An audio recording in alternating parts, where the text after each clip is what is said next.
Wellman TV. Marshall Ortega. Like ka naman dyan, idol. Kabanata 526 na isang walang hanggan sa isang sulyap. Tumigil si Marshall, matamang nakatingin sa malinaw na pool ng tubig sa kanyang harapan. Sa panandaliang sandaling ito, ang ibabaw ng pool ay tila umabot sa hindi mabilang na edad. Bukod sa malambot na liwanag ng walang hanggang buwan sa itaas, ito ay pinalamutian lamang ng mga pinong talulot ng bulaklak ng peach, na inaanod sa nag-aatubili na palm. Habang nakatingin siya sa malungkot na pool na ito na nakasaksi ng milenya ng mga pag-ikot, mahinang ngumiti si Marshall. Pinagsasama tayo ng tadhana, at pinaghihiwalay tayo ng tadhana. It's all destined. Nagsisimula ang kapalaran kapag nakita kita sa mga ilusyon ng mundong ito. Nagtatapos ang kapalaran kapag nakita kita sa mga ilusyon ng mundong ito. Since meron ako, halika, ito ay dapat na kapalaran. Kung tayo ay pinagtagpo, ako'y magagalit. Kung kailangan nating maghiwalay, lalakad akong mag-isa. Mayroon bang tunay na walang hanggan sa mundong ito? Kapag nasabi na at tapos na ang lahat, tumalikod at umalis ng walang pagdadalawang isip. Ano ang dapat pagsisihan? Sino ang makapagsasabing nakatagpo sila ng isang bagay na walang hanggan sa magulong mundong ito? Isang kawalang hanggan sa isang sulyap. Isang biglaang malamig na simoy ng hangin ang humaplo sa tahimik na ibabaw ng bukal, na nakakagambala sa tahimik na tubig. Ang malumanay na alon ay gumising sa pool, na kilala sa mga siglo ng pag-iisa. Habang tinitingnan niyang mabuti, wala siyang nakitang bakas ng kakaibang mga mata na tila nakatitig sa kanya mula sa nakaraan. At kasalukuyang buhay. Nakita ni Freya si Marshall na nakatayo sa gilid ng tubig sa peach grove na ito, nalilito sa pag-iisip. Ang kanyang kagandahan ay kumikinang sa tuwa. Mata. Lumapit siya sa lalaking bumihag sa kanyang puso, sinamahan siya nito sa pagtitig sa pool, kung saan ang mga ilusyon, at sumasayaw ang mga pagmuni-muni. Sa mga ripples na naliliwanagan ng buwan, para silang dalawang kaluluwa na hindi sinasadyang nakapasok sa isang lugar ng fairyland. Sa isang iglap, nakita niya ang isang mundo ng namumulaklak na mga bulaklak at nagniningning na ningning. Sa pangitaing iyon, nakita niya ang kanyang sarili at si Marshall sa gitna ng isang pulutong ng mga tao sa matikas na kasuotan, ang kanilang mga mukha ay puno ng kaligayahan. Sa gitna ng mataong mga tao, nakita niya ang sarili, at nakita niya si Marshall. Ang kagandahan ng tagsibol ay namumulaklak, ang hangin ay puno ng matamis na halimuyak ng mga bulaklak. Sa mabangong tagsibol na iyon, hawak ni Marshall ang kanyang kamay habang naglalakad sila sa isang nakasisilaw na hardin ng mga bulaklak. Anong tinatitigan niyong dalawa? Tanong ni Talia, lumapit sa kanila at sumilip sa pool. Naputol ang pag-iisip ni Freya. Ilusyon ba iyon? Napasulyap siya kay Talia, pagkatapos ay kay Marshall, na mukhang kalmado gaya ng dati. Anong nakita mo? Ngumiti ng mahina si Marshall. Nakita ko ang nakaraan at kasalukuyan nitong tagsibol ng mga peach blossoms. Ha! Natigilan si Freya. Nakita mo rin. Oo. Tumango si Marshall, nananatiling seryoso ang mukha. 1,000 taong gulang na buwan, isang pool ng malungkot na liwanag ng buwan, at isang walang laman na kalangitan. Tumango sina Freya at Talia na parang may malalim na pagmumuni-muni. Nagpatuloy si Marshall. At saka, 2 hanggal na babae na may kaunting tornilyo na maluwag. How dare you? Napansin agad ni Freya at Talia na tinutokso sila ni Marshall. Nagpipigil ng tawa sina Daphne at Rita. Nakikinig sa seryosong tono ni Marshall habang sinasabi niya ang mga kalokohang bagay. Biglang lamambat ang puso ni Freya, na dating ipinagmamalaki at binantayan sa loob ng 20 taon. Lumapit siya ng kaunti kay Marshall, sapat na para maramdaman ang hininga nito. Marshall, gusto kong pakinggan kang magsalita tungkol sa mga mahiwagang bagay na ito. Natigilan si Marshall saglit. Nang makita si Freya, ang matigas na opisyal ng militar na kilala bilang Rose of the Special Forces, na nakatayo roon na may malambot at parang panaginip, tinapik niya ito ng bahagya sa noo. Wake up! Hindi pa tayo tapos dito. Talaga. Napatalon si Freya, natanggal sa kanyang sentimental na ulap. Tumingin siya sa paligid ng mga anino ng Peach Grove, kung saan nagkagulo ang lahat. Ang dating napakagandang lugar na ito ay ibang-iba sa hitsura nito noong una silang pumasok. Marshall, ayusin natin itong Peach Grove at itong pool. Kapag umalis na tayo, papasok na ang mga tao para tuklasin ito. Sayang naman kung masira ito. Tumango si Marshall. Eksakto. Naglabas si Talia ng 2 high-powered grenade. Dala ko ito. Kapag umalis tayo, pasabugan natin ang cliffside sa pasukan para masil ang sanctuary na ito. Sa ganoong paraan, walang mang-iistorbo sa magandang lugar na ito. Magandang ideya. Lumabas si Marshall at ang kanyang grupo sa Peach Grove. May mga assassin pa sa malapit na babala ni Daphne. Sa mga anino ng kagubatan, ang ilang mga figure na nakaitim ay mabilis na umatras. Tumingin si Marshall sa direksyon ng tumatakas na mga anino na walang pakialam. Simula pa lang dito na sila nagtatago. Hayaan mo na sila. Sino sila? Tanong ni Freya sa mahinang boses. Marahil ay miyembro ng ilang World of Darkness sect. Hayaan mo na sila. Nang nasa labas na sila ng Peach Grove, pumili si Talia ng lugar para sa mga pampasabog at inilagay ang 2 granada. Laban sa mukha ng bato sa may pasukan. Sa 2 nakakabinging pagsabog, ang solidong bangin ay bumagsak sa isang tumpok ng mga durog na bato. Ang pasukan sa Peach Grove ay pagkatapos ay ganap na selyado. Lumabas sila sa Dragon Ridge Valley, at pasado 5:00 na ng umaga. Nagsisimula ng lumiwanag ang langit. Saktong papasok na si Marshall at ang kanyang team sa kanilang sasakyan, huminto ang 2 military jeep sa kanilang harapan.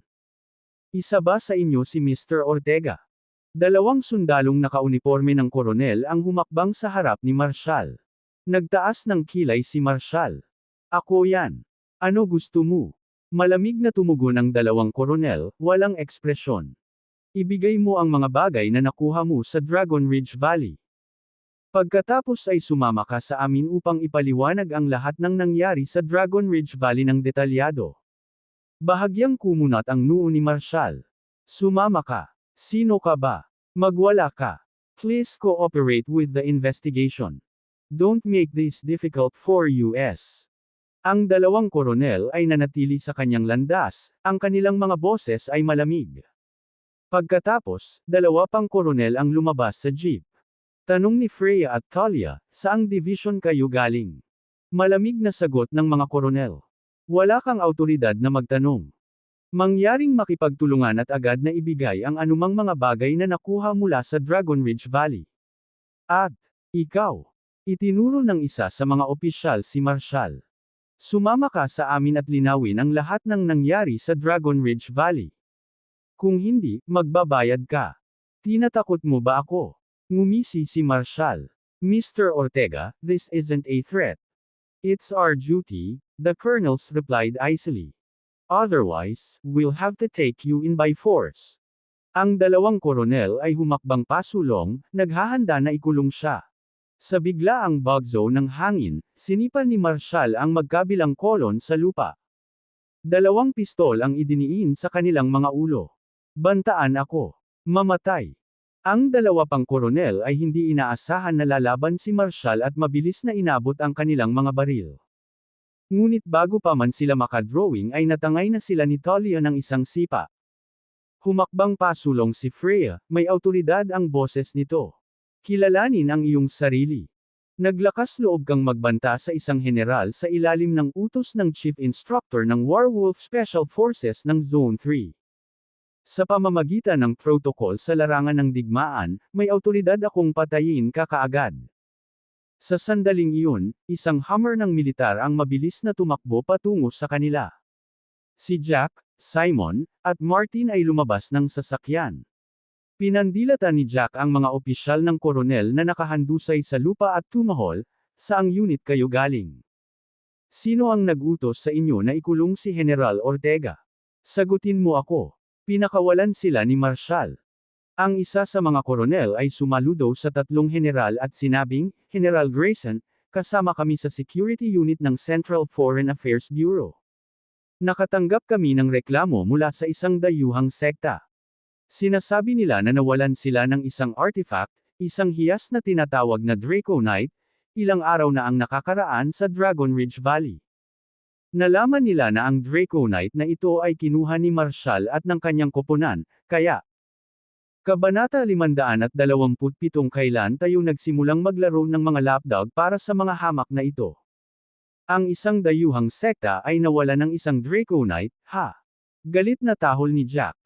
Saan ka nakatanggap ng ganyang reklamo?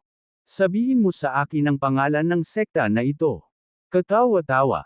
Lakas ng loob nilang sabihing nawalan sila ng isang Draconite sa teritoryo ni Draconia, ha?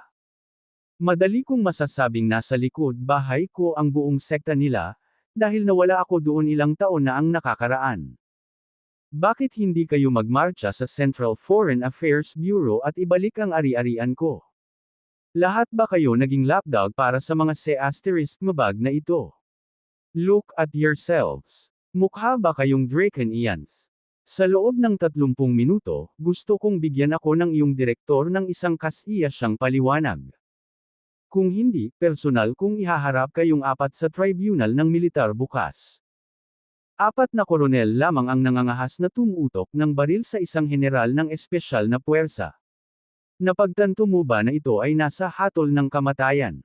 Ang 4 na koronel ay agad na tumuwid at sinubukang magpaliwanag, na halatang kinilig. General Grayson, please calm down. This is a misunderstanding. Babalik kami agad at ire-report ito sa kinauukulang departamento sa Foreign Affairs Bureau. By tomorrow, not tomorrow. Sa loob ng 30 minuto, gusto ko ng mga sagot. Sa ayos, itala ang kanilang mga numero ng serbisyo. Kung malate man lang sila ng 1 minuto, makikita ko na kayong lahat ay court-martialed. Nakatutok ang baril sa isang general. Kamatayan. Kopyahin mo yan, General Grayson. Ang 4 na koronel ay sumaludo sa utos. Humingi ng tawad kay General Ortega, ngayon na. Putol ni Jack. Oo, Ginoo. Mabilis na napalingon ang 4 na koronel kay Marshall. Humihingi kami ng paumanhin, General Ortega. Sumusunod lang kami sa utos, at pasensya na sa anumang pagkakasala. Pakibalik ang aming mga baril. Malamig na tumango si Marshall. Halika at kunin sila. 2 sa mga koronel ang nagmarcha pasulong at inilahad ang kanilang mga kamay upang bawiin ang kanilang mga baril. Ngunit nang sila ay umabot, isang tumpok ng mga disassembled na bahagi ng baril ang bumagsak sa lupa.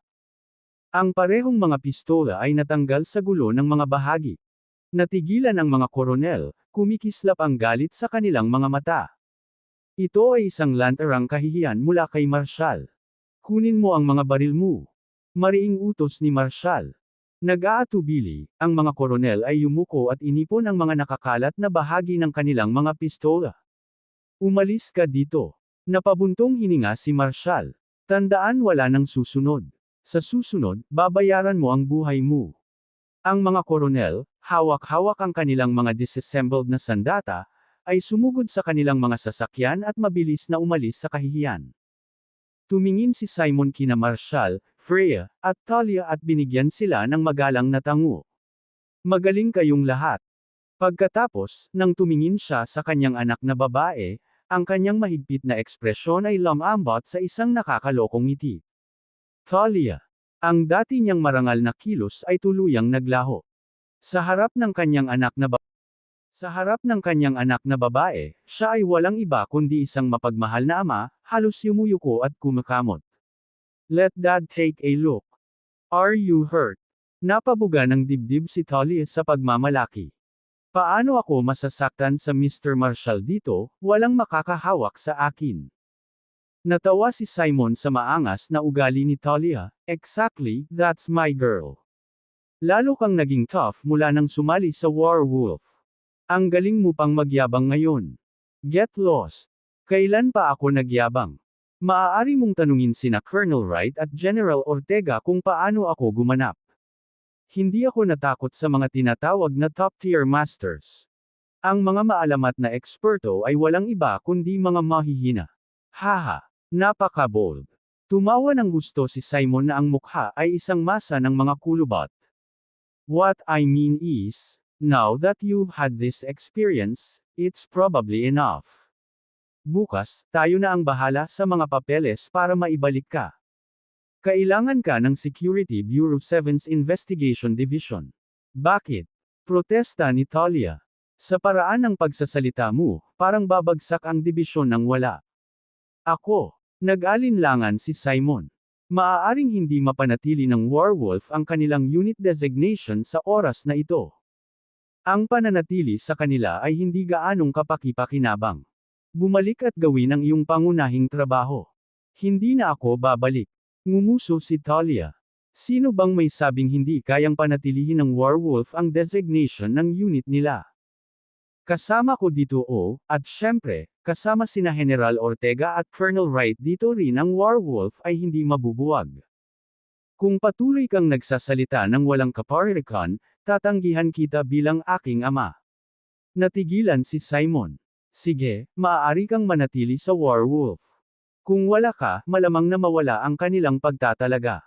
Humagalpak ng tawa sina Jack at Martin. Maaaring tumayo si Simon sa sinuman, ngunit ang kanyang mahalagang anak na babae. Tinatrato niya ito na parang reyna.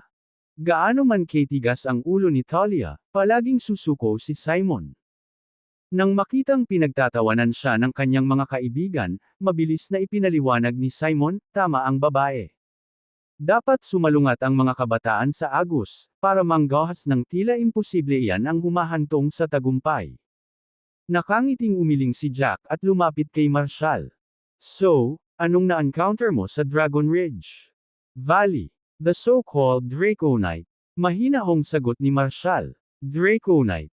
Umiral talaga ang maalamat na kayamanan na iyon. Mukhang nagulat si Jack at ang iba pa. Isang matamis na ngiti ang ibinigay ni Marshall. Ito ay walang iba kundi isang air current sa ibabaw ng pool, na pinalaking isang alamat. Na parang may ilang sinaunang kayamanan na naghihintay sa loob ng 1,000 taon. Parehong tumanggo sina Freya at Talia bilang pagsang-ayon. Nagpatuloy si Marshall. Ngayong gabi, halos lahat ng elite warriors sa mundo ay nagtagpo sa Dragon Ridge Valley. Hindi ba parang bahagi ito ng mas malaking pagkana? Kumalat na parang apoy ang bulong-bulungan tungkol sa sinaunang relic sa Dragon Ridge Valley. At gayon paman, ang mga mamamatay tao sa mundo ng kadiliman ay nagkataong nagtipon doon sa eksaktong parehong oras. Basta nagkataon lang. Kung ito ay isang pagsasabwatan, kung gayon sino ang nasa likod nito? At ano ang kanilang pangunahing layunin? Tumanggo si Jack nang may pag-iisip. Ang tsismis tungkol sa isang sinaunang artifact sa Dragon Ridge Valley ay malamang na bahagi ng Maaari bang nilikha ng nagsasabwatan ang alamat upang akitin at alisin ang mga nangungunang mandirigma sa mundo? Bahagyang tumanggo si Martin. Talagang may higit pa dito kaysa sa nakikita ng mata. What I mean is, let's set this matter for now. Dapat kayong tatlo ay mag-impake na at bumalik sa inyong unit. 7 araw na lang ang natitira sa Warwolf bago ang final competition. Kung hindi magtatagumpay ang Warwolf sa mga paparating na hamon laban sa Dragon Soul at Dark Panther, mawawala ang kanilang unit designation. Walang sinuman sa atin ang gustong mangyari iyon. Mataimtim na tumanggo sina Freya at Talia. Inabot ni Martin kay Freya ang isang command letter. Ipinadala ito sa akin ni Commander Baxter. May itatalaga daw ang Special Forces Command na maghahawak sa bagay na ito, pero dahil nandito na kayong lahat, kaya nyo na itong ayusin. Kinuha ni Freya ang sulat. Anong assignment? Huminto si Martin. Ito ay hindi isang classified mission. Ipinaalam sa akin ni Commander Baxter na ilang araw na ang nakalipas, isa sa mga kapitan ng Warwolf ang napatay sa pagkilos. Ang kanyang name ay si Josh Fletcher, at siya ay mula sa Harmonield. Ang kanyang pamilya ay nakatira sa isang maliit na bayan sa Castside ng Harmonfield. Malapit ng manganak ang kanyang asawa, ngunit nagpa siya ang command na ipagpaliban ang pagpapalam sa kanya ng kanyang kamatayan hanggang pagkatapos maipanganak ang sanggol. Mukhang hindi maganda ang pinansyal na sitwasyon ng kanilang pamilya, kaya plano ng command na magpadala sa kanila ng ilang suporta. Nais din nilang tasahin mo kung kailangan ng pamilya ng karagdagang tulong, kahit na naiintindihan ko na ang relasyon sa pagitan ng biyenan at manugang na babae ay hindi ethical. Kabanata 528 Magiging akin ang Draconite. Medyo alam ko ang sitwasyon ni Josh sa bahay, mahinang buntong hininga ni Freya, bakas sa mga mata niya ang lungkot. Ilang araw ang nakalipas, bago ang kanyang misyon, nagsumite siya ng isang ulat na nagsasaad ng kanyang balak na umuwi pagkatapos ng misyon. Sa wakas, nabuntis din ng kanyang asawa ang pagkakataong ito, pagkatapos ng 2 pagkalaglag sa nakaraan.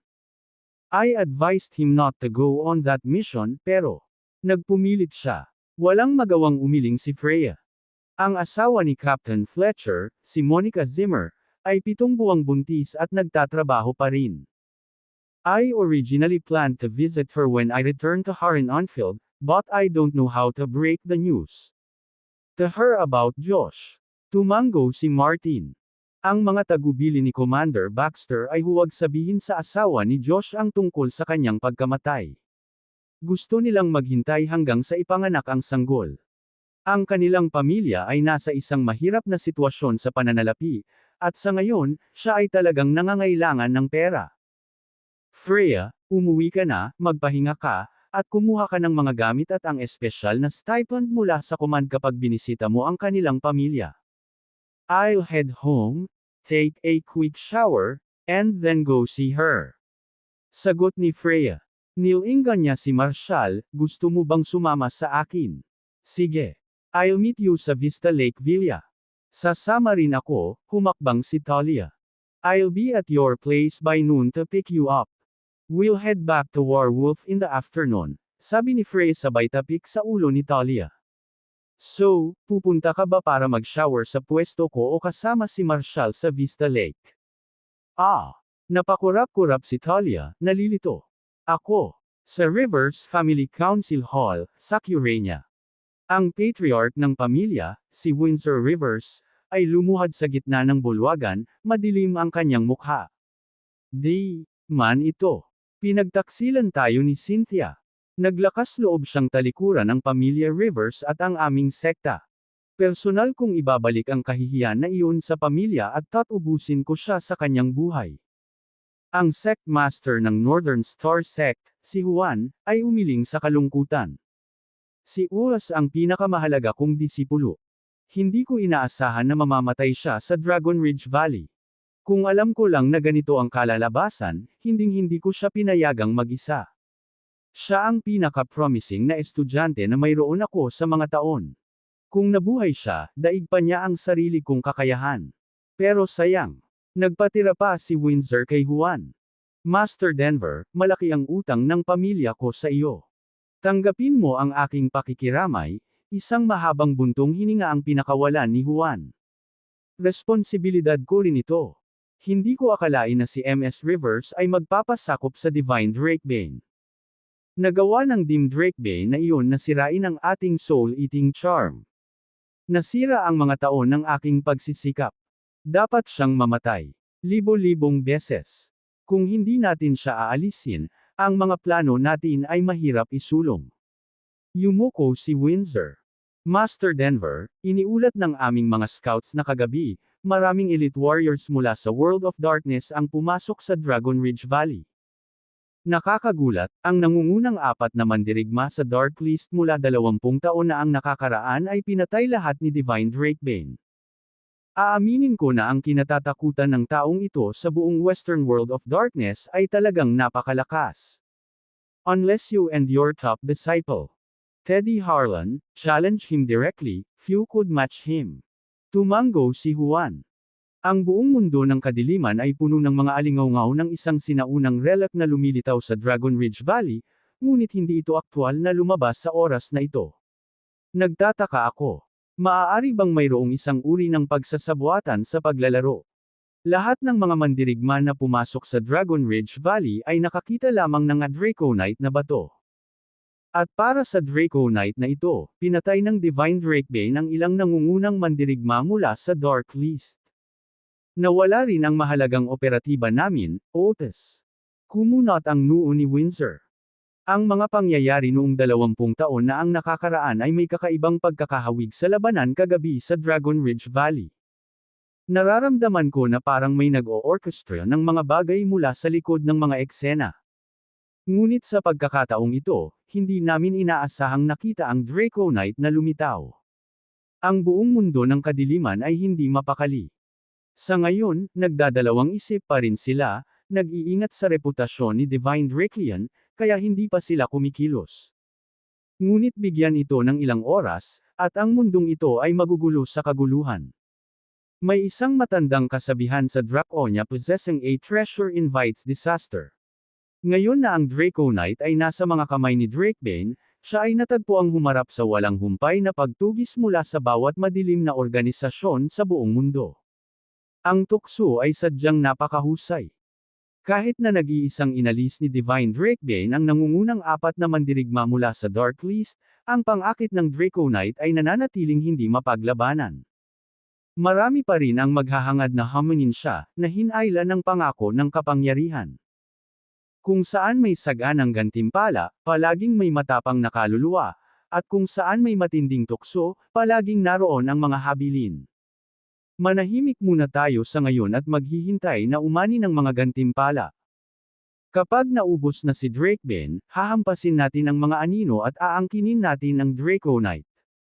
Humalaklak si Juan. Mabuti ang iyong diskarte, Mr. Rivers. Hindi na natin kailangang gumawa ng anumang hindi kinakailangang sakripisyo. Tutok na tutok sila sa kanilang biktima kaya't hindi nila kami napansing papalapit na. Parang lawi na umiikot sa itaas, hahampasin natin ito sa tamang panahon. Patience lang ang kailangan natin. Sa loob ng isang palasyo sa isang nakatagong isla sa West Panacea Ocean. Si Kame ay nakikinig sa mga ulat mula sa ilang mga scout na nakasuot ng itim. Draconite. Bakas sa mukha ni Kame ang pagkagulat habang nakikinig sa salaysay ng mga pangyayari sa Dragon Ridge Valley. So ang Draconite ay nasa kamay na ni Divine Drakebane. Eksakto, Panginoon, magalang na sagot ng isa sa mga taga-manman. Inangkin ni Drakehane ang Draconite, at ang nangungunang apat na mandirigma mula sa Dark List ng 20 taon na ang nakakaraan ay namatay lahat sa Dragon Ridge Valley. Lahat ng pangunahing paksayon sa buong mundo ay alam na ngayon ang Draconite. Natahimik si Kame ng matagal. Nakuha ko. Mag-issue ng mga utos para sa lahat ng ating mga operatiba sa Draconia na itigil ang anumang aksyon laban kay Drakebane. Ang isa sa mga tagapag-alaga na may pulang damit ay mapilit na nagsalita, "Nakulol, pakakawalan ba talaga natin ang Draconite? Kailangan natin. Kung ito ay tunay na nauugnay sa isang sinaunang relic, ang Shanjot ay pag-aari ko," sabi ni Kame na may kasamang masasamang ngiti. Ngunit kailangan nating manatiling tahimik sa ngayon. Ang Draconite ay naging pinaka-coveted item sa ang mundo ng kadiliman, at maraming nakatagong paksayon ang malapit na nagmamasid. Ang tanging gawain namin ay subaybayan ang bawat kilos ni Divine Drakebane. Higit sa lahat, mayroon pa tayong alas na nakatanim sa loob ng kritikal na infrastruktura ng Draconia. Sa lugar na iyon, ang Draconite ay magiging akin. Kapag dumating ang tamang panahon, isaaktibo ng ating operatiba ang ating grand plan. Hindi lang ang Rivers family ng Sacurania at ang Western World of Darkness kundi pati na rin ang mga pangunahing departamento. Mula kay Russia at iba't ibang sekta sa loob ng Draconia ay nalaman na nakuha ni Marshall ang maalamat na Draconite. Sa paglipas ng panahon, ang mga alingaw tungkol sa Draconite ay lumakas at mas pinalaki. Pagkatapos ng madugong labanan sa Dragon Ridge Valley, ang pangalan ng Divine Drakebane at ang alamat ng Draconite ay muling naging pinakamainit na paksa sa mundo ng kadiliman. Marami ng paksayon ang nagbabalak na agawin ang Draconite. Gayunpaman, sa takot sa mga puwersang panseguridad ni Draconia at sa nakakatakot na reputasyon ni Drakebane, nag-aalangan pa rin sila at naghihintay ng kanilang oras. Ang sitwasyon ay pabago-bago, titiring sa bingit ng pagsabog. Ang kailangan lang ay isang kislap, at ang natutulog na tensyon ay sesabog, hindi mapigilan. Hinarap ngayon ni Marshall ang nagbabantang-banta ng buong mundo ng kadiliman, kasama ang hindi mabilang na mga asasin na nakatakda sa kanya. Tugaygayan. Kabanata 529 na Shirley, nag-aapoy ka sa selos lately. Sa Vista Lake Villa. Bumalik si Marshall sa kanyang silid, naligo ng mainit, at nagpalit ng bagong set ng damit. Nagtimpla siya ng kape na may kasamang gatas at umupo sa dining room, tinitingnan ang oras. Dahil alam niya ang nakagawiang gawain nina Shirley at Marissa, naisip niyang malapit na rin silang magising. Kinuha niya ang phone niya at nag-order ng magarbong almusal para sa kanila. Nang ihatid ng VIP service mula sa Harmonfield Hotel ang almusal, lumabas si Shirley sa kanyang silid, humikab. Nakita niya si Marshall na relax na nakaupo sa dining room, nagtaas siya ng kilay. Ang aga mo pala. Ha? Kagabi, I knocked on your door, pero walang sumasagot. I called your phone, pero hindi ka sumasagot. Ganon ka ba talaga kalalim ang tulog mo?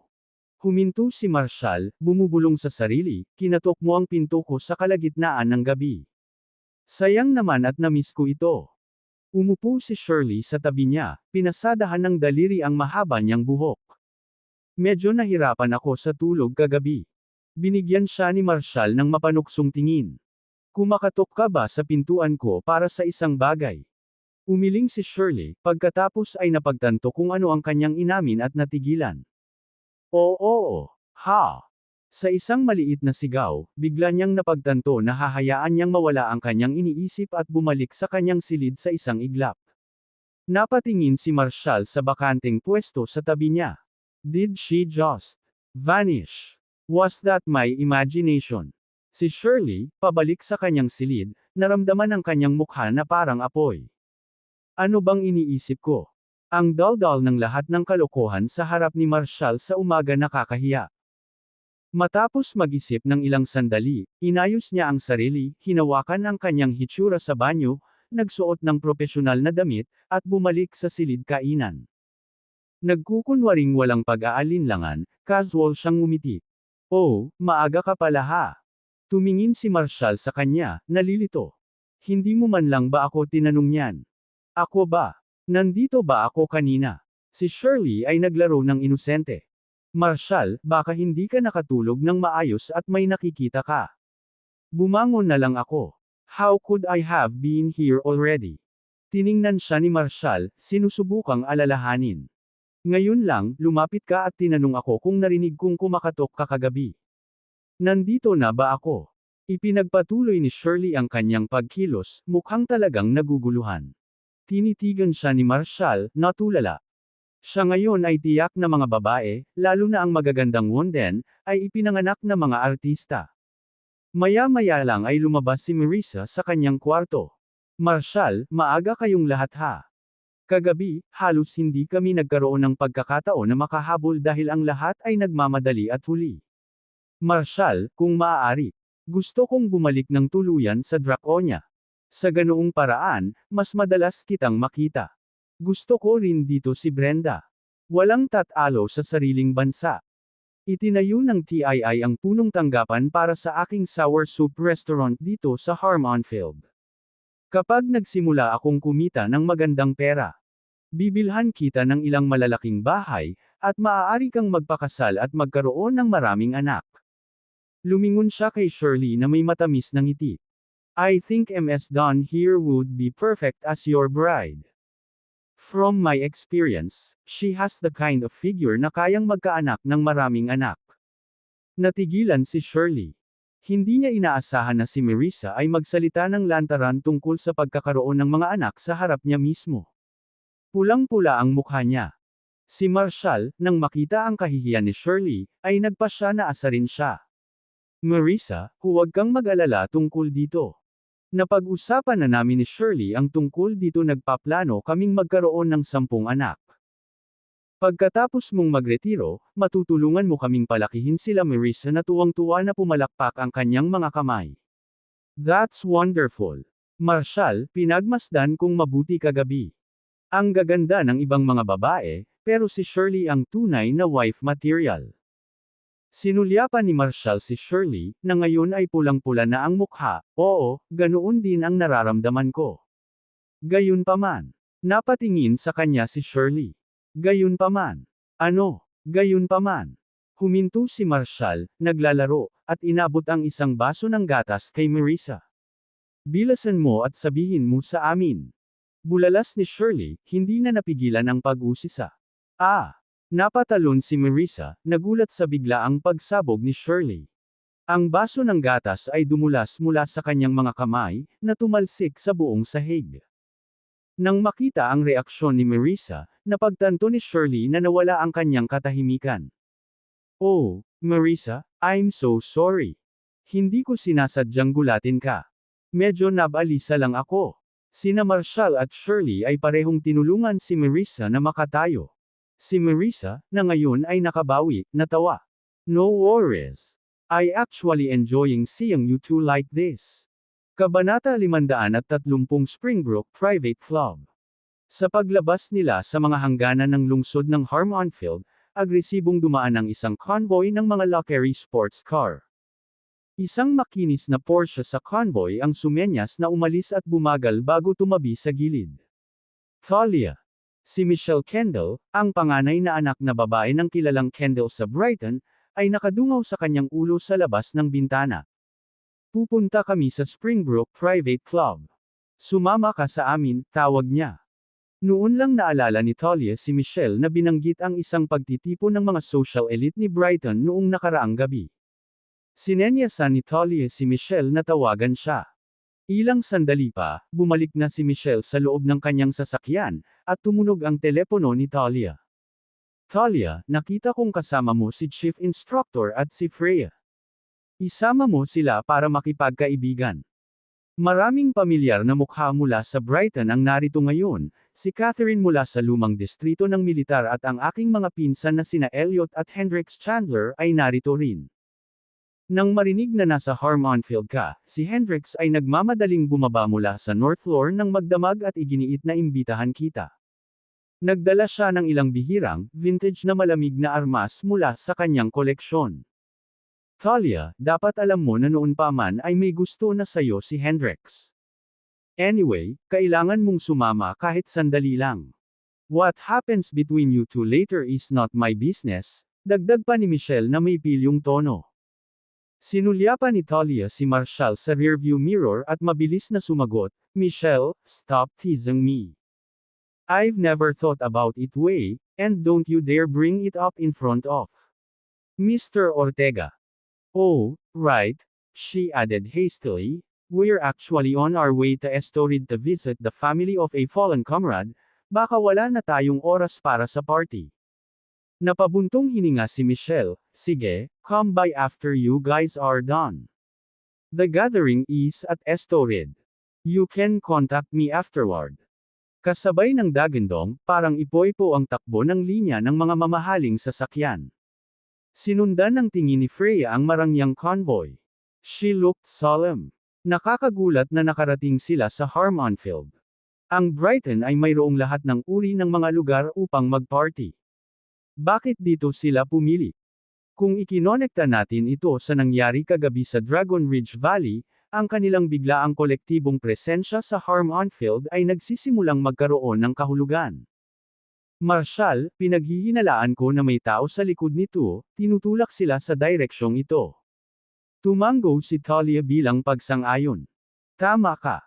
Walang pakialam ang mga taong iyon sa mga alamat ng mga sinaunang relikya. Kahit makarinig sila ng mga chismis ay hindi sila dadagsa rito ng ganito. Siguradong may nagdidrawing sa kanila dito sinasadya. Ngunit ano ba ang inaasahan ng mahiwagang pasimuno na ito ay upang maging sanhi lamang ng isang eksena? Walang ekspresyong sagot ni Marshall, nandito sila para putik ang tubig. Muddy the waters. Freya echoed and turned to Marshall in confusion. Para kanino? Bahagyang umiling si Marshall. Hindi ako sigurado. Isipin kung ano ang nangyari sa Dragon Ridge Valley sa damuhan at kung paano nagpakita sa tamang oras ang 4 na opisyal mula sa Central Foreign Affairs Bureau. At, nakakagulat, alam nilang mayroon akong Draconite. Patuloy nilang iginiit na ang Draconite na ito ay isang artifact na nawala ng isang dayuhang sekta sa Dragon Ridge Valley. Kung hindi ko ito nakita sa aking sarili, baka naniwala ako na ang Draconite ay isang uri ng jade o mystical pearl. Ngunit sa totoo lang, ang Draconite na iyon ay isa lamang hindi maipaliwanag na ambon. Nanlaki ang mata ni Thalia. Talaga? Paano nalaman ng 4 na opisyal na iyon na mayroon kang Draconite? At bakit napakatigas nila na ito ay isang nasasalat na bagay? Mr. Marshall, ginagawa nitong tila mas komplikado ang insidente sa Dragon Ridge Valley at nakakabagabag. What's this mysterious figure after? Hindi kaya wala na talagang ancient relic? Nagkibit balikat si Marshall. Hindi ko alam. Pero kung hindi nakamit ng taong ito o grupo ang kanilang layunin, malamang na makakakita na naman tayo ng mga katulad na pangyayari. Panoorin at hintayin lang natin ngayon, nag-iisip na tumango si Freya.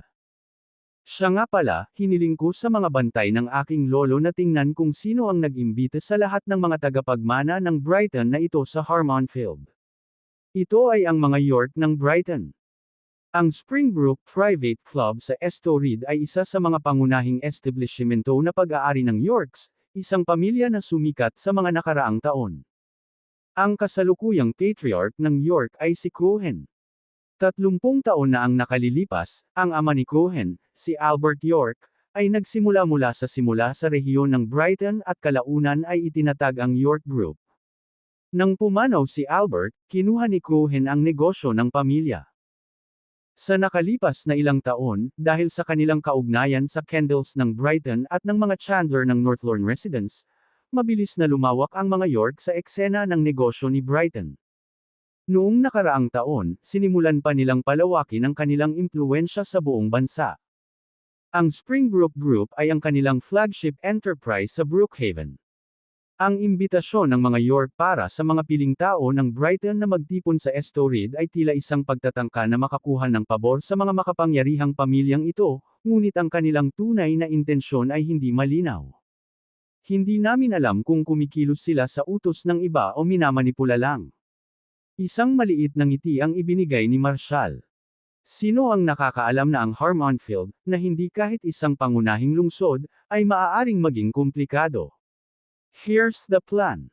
After we finish our business, let's head to the Springbrook Private Club and test the waters. Who knows what we might discover? Mukhang maganda. Sabik na sabi ni Talia. I'm curious to see what rare cold weapons na dala ni Hendrix. Bahagyang tumawa si Freya. O si Hendrix mismo ang hinihintay mong makita. Pang-uuyam ni Talia, ayoko sa playboy na yan. Oo naman, sanay siya, pero walang ingat at indulgent.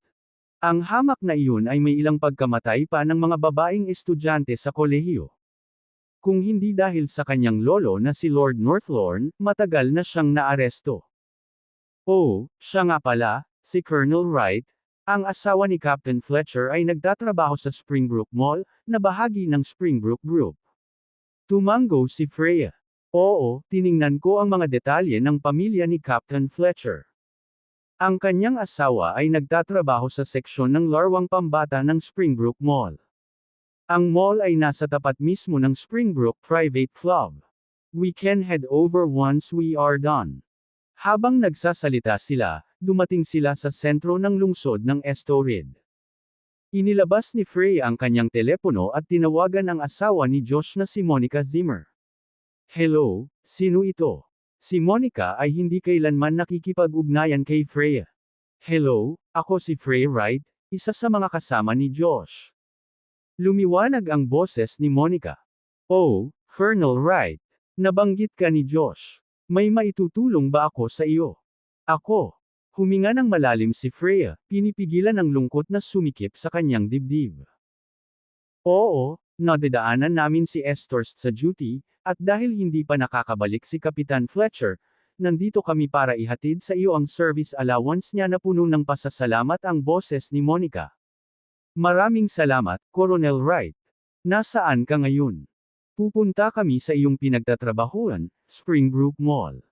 Mabilis na sabi ni Monica, 11 AM ang start ng shift ko, pero nasa ospital ako para magpa-check up. Please go your business first, and I'll meet you at the mall at 11. Tinignan ni Freya ang oras. Sige, magkita tayo sa entrance ng mall. Matapos tapusin ang guya, nag-isip siya sandali. Marshall, may oras pa tayo. Pumunta tayo sa Springbrook Private Club at tingnan natin kung ano ang ginagawa ni Mr. York. Tungkol sa